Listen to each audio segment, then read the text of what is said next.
नबियों के किस्से हजरत यूसुफ अलैहिस्सलाम 109। हजरत याकूब अलैहिस्सलाम शाम के एक इलाका कनान में रहते थे। उनके 12 बेटे थे, उनमें हजरत यूसुफ अलैहिस्सलाम भी थे। हजरत यूसुफ अलैहिस्सलाम नहायत खूबसूरत और नेक थे। उनकी नेकी और फरमानबरदारी के सबब हजरत याकूब अलैहिस्सलाम उनको बहुत चाहते थे। हजरत यूसुफ अलैहिस्सलाम के एक भाई का नाम बनियामीन था। हजरत यूसुफ और बनियामीन सगे भाई थे और बाकी 10 भाई सोतीले थे। एक रात हजरत यूसुफ ने एक अजीब व गरीब ख्वाब देखा। उन्होंने अपना ख्वाब अपने बाप हजरत याकूब अलैहिस्सलाम से बयान किया। उन्होंने बयान किया कि अबा जान, मैंने ख्वाब देखा कि चांद, सूरज और तारे मुझे सजदा कर रहे हैं। ये कैसा ख्वाब है? हालांकि कायनात का हर जरा अल्लाह ही को सजदा करता है, वही उसके लायक भी है।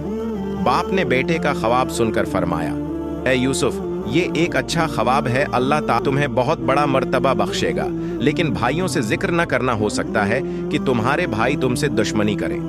अल्लाह तुम्हें नबूत अता करेगा, जिस तरह तुम्हारे खानदान में हजरत इब्राहीम अलैहिस्सलाम और तुम्हारे दादा हजरत इसहाक अलैहिस्सलाम को नबी बनाया था। तुम बहुत खुश नसीब हो।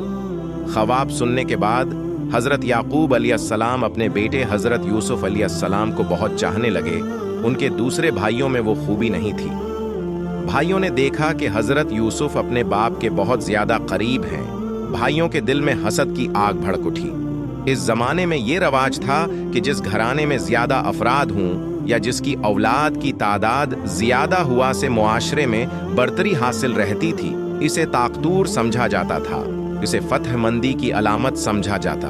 वो घराना कुव्वत और फतहमंदी की अलामत तसव्वुर किया जाता। ऐसे घराने की किसी से जंग हो जाए या कोई मुसीबत आन पड़े तो वो कुव्वत के बलबूते पर कामयाब हो जाता, और जंग होती तो फतह हासिल कर लेता। इसी बिना पर यूसुफ के भाइयों का कहना था कि हम जिस्मानी कुव्वत के मालिक हैं और बहादुर भी हैं, आड़े वक्त पर हम काम भी आ सकते हैं। इसके बावजूद हमारा बाप हमें नहीं चाहता। हमारा बाप गलती पर है। हमारे मुकाबले में यूसुफ बहुत ज्यादा कमजोर है। ऐसा मालूम होता है कि हमारे बाप का दिमाग चल गया है, इसलिए वो हमें नहीं चाहते। उनकी निगाह में यूसुफ ही सब कुछ है, हम कुछ में नहीं हैं। हमें उसके लिए क्या करना चाहिए? एक दिन ऐसा हुआ कि मशूरा के लिए आपस में सब भाई एक जगह जमा हुए। बातें हुई। हर एक ने अपनी अपनी राय और ख्यालात का इजहार किया। जिस की जो समझ में आया कहा। उनमें से एक ने कहा कि यूसुफ को जान से मार डालना वो चाहिए। दूसरे ने कहा कि नहीं, जान से मारना अच्छा नहीं है, बल्कि अंधे कनुए में डाल देना चाहिए। ऐसी सूरत में किसी की भी नजर पड़ सकती है, वो उठा कर ले जाएगा। इस बात की सब ने तायीद की और कहा कि यही बेहतर है, यूसुफ ना हो तो हमारी कदर होगी, हम बाप के मंजूर नजर होंगे, हमें बाप का प्यार मिलेगा। सब ने यही बात कही। चनांचे एक दिन यूसुफ के सुतीले भाइयों ने बाप से कहा, अबा जान, हम लोग सीर के लिए जा रहे हैं, वहां हम सब खेलेंगे, तमाशा भी देखेंगे, अपना दिल भी बहलाएंगे। हमारे साथ यूसुफ को भी भेज दीजिए, वो भी हमारे साथ साथ रहेगा, उसका दिल भी बहल जाएगा। पो ने कहा कि मेरा दिल नहीं चाहता कि मैं यूसुफ को अपनी नजरों से बाप दूर करूं। बेटों ने बाप से कहा कि क्या आप हम पर भरोसा नहीं करते? हम तो यूसुफ को बहुत चाहते हैं, इससे मोहब्बत भी करते हैं। हम सब उसकी नगहबानी करें, मुझे साथ ले जाएंगे और साथ लाएंगे। बाप ने बेटों से कहा, अगर तुम लोग ले जाओगे तो मुझे गम होगा। मैं इस बात से डरता हूँ कि कहीं ऐसा ना हो कि तुम गफलत में रह जाओ और भेड़िया उठाकर ले जाए। बेटे बोले, हम गफलत में नहीं रहेंगे, हम सब एक साथ जा रहे हैं, उकठे सैर करेंगे। हम सबके होते हुए भेड़िया किस तरह ले जाएगा? बाप ने बेटों से कहा कि यूसुफ को ले जाओ और साथ ले आओ, मैं इंतजार करूंगा, मेरी आंखें देखने के लिए तरसती रहेंगी। सबने बाप से इजाजत ले ली। यूसुफ को साथ लिया और अनजाने मकाम की तरफ चल पड़े। जगह सुनसान थी, रास्ता तय करते रहे।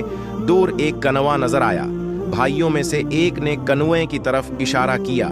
आपस में बातें हुई। सब कनुए की तरफ गए। यूसुफ का करता उतारा। सब ने मिलकर यूसुफ को कनुए में धकेल दिया। यूसुफ चीखता रहा मगर किसी को रहम न आया। उसके बाद किसी जानवर को मारा और उसके खून से यूसुफ का करता रंग दिया। करते खून से लाल हो गया। अंधेरा हो चला था। सब बाप के पास पहुंचे। कहा कि खेलने के दौरान हम दौड़ने लगे, बाजी लगाई कि कौन सबसे आगे जाता है। यूसुफ ने दौड़ में हिस्सा नहीं लिया। हम सब ने उसे सामान की नगहबानी के लिए बैठा दिया। ये कहते हुए सबने बनावटी रोना शुरू किया ताकि बाप को यकीन आ जाए। फिर कहा कि वहां यूसुफ अकेला सामान के पास बैठा हुआ था कि अचानक किसी तरफ से भेड़िया आया, उसे उठा कर ले गया। हम यूसुफ को बचाने के लिए सब मिलकर दौड़े, लेकिन भेड़िए तक हम नहीं पहुंच सके। ये यूसुफ का खून आलूद करते हैं।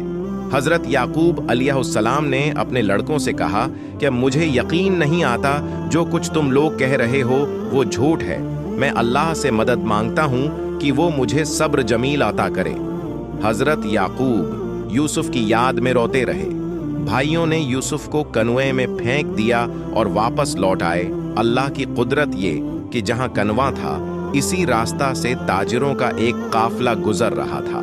काफिला वालों ने कनवा देखा तो पानी की हाजत महसूस हुई। पानी लेने के लिए इनमें से एक शख्स कनुए के पास पहुंचा। जैसे ही उसने डूल डाला तो देखा कि कनुए में पानी नहीं है, एक लड़का शेख रहा है। उसने अपने साथियों को खबर दी। सब मिलकर आए, यूसुफ को कनुए से निकाला। सब हैरतज़दा थे कि मामला क्या है। सब सोच रहे थे कि लड़का क्यों कर कनुए के अंदर गिरा। कदीम जमाने में इंसानों की खरीद और फरोख्त हुआ करती थी। जो भी किसी आदमी को खरीदता उसे गुलाम बनाकर अपने पास रखता और मेहनत व मशक्क़त कराता, जुल्म व तशद्दुद भी करता। चनांचा ये काफिला मदीन से मिस्र की तरफ जा रहा था। काफिला वालों ने आपस में कहा कि इस लड़के को फरोख्त करके काफी मुनाफा हासिल करेंगे। फिर यूसुफ को मिस्र ले गए। कहते हैं मिस्र के बादशाह का एक वजीर था जिसे अजीज मिस्र कहते थे। मिस्र में उसे बादशाह के बाद पूरे अख्तियारात हासिल थे।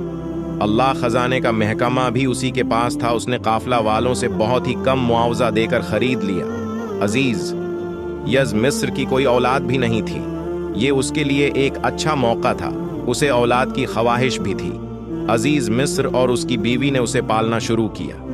हजरत यूसुफ की उम्र जब 18 साल हुई और उसमें समझदारी पैदा हुई तो उसे घर में पूरे अख्तियारात हासिल हो गए। ऐसा मफहूम होता था कि यही अजीज मिस्र का हकीकी बेटा है। उसकी परवरिश भी औलाद की तरह ही हुई। हजरत यूसुफ बाज कामों में अजीज मिस्र का हाथ बटाने लगे। साहब हैसियत घराने में परवरिश पाने के सबब मिजाज, आदात व अतवार में भी तब्दीली आ गई। इंतजामी उमूर को इंजाम देने की तरबियत भी हासिल हो गई। नेकी और परहेजगारी में भी एक मिसाली हैसियत रखते थे। अल्लाह ने हुस्न और खूबसूरती दे रखी थी। जो औरत भी देखती फरीफ्ता हो जाती। अजीज मिस्र की बीवी की भी नीयत खराब हो गई। हालांकि उसने बेटे की तरह परवरिश की थी, लेकिन वो भूल चुकी थी। यूसुफ को जब देखती तो देखती ही रह जाती। वो चाहती थी कि यूसुफ हर वक्त उसके सामने ही रहे। अजीज मिस्र की बीवी का नाम जलीखा था।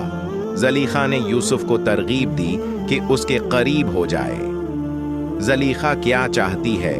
यूसुफ भानेब गए और पीछे हटना शुरू किया और कहा कि खुदा की पुनाह मुझसे ऐसी हरकत नहीं हो सकती। ये सरासर गुनाह है।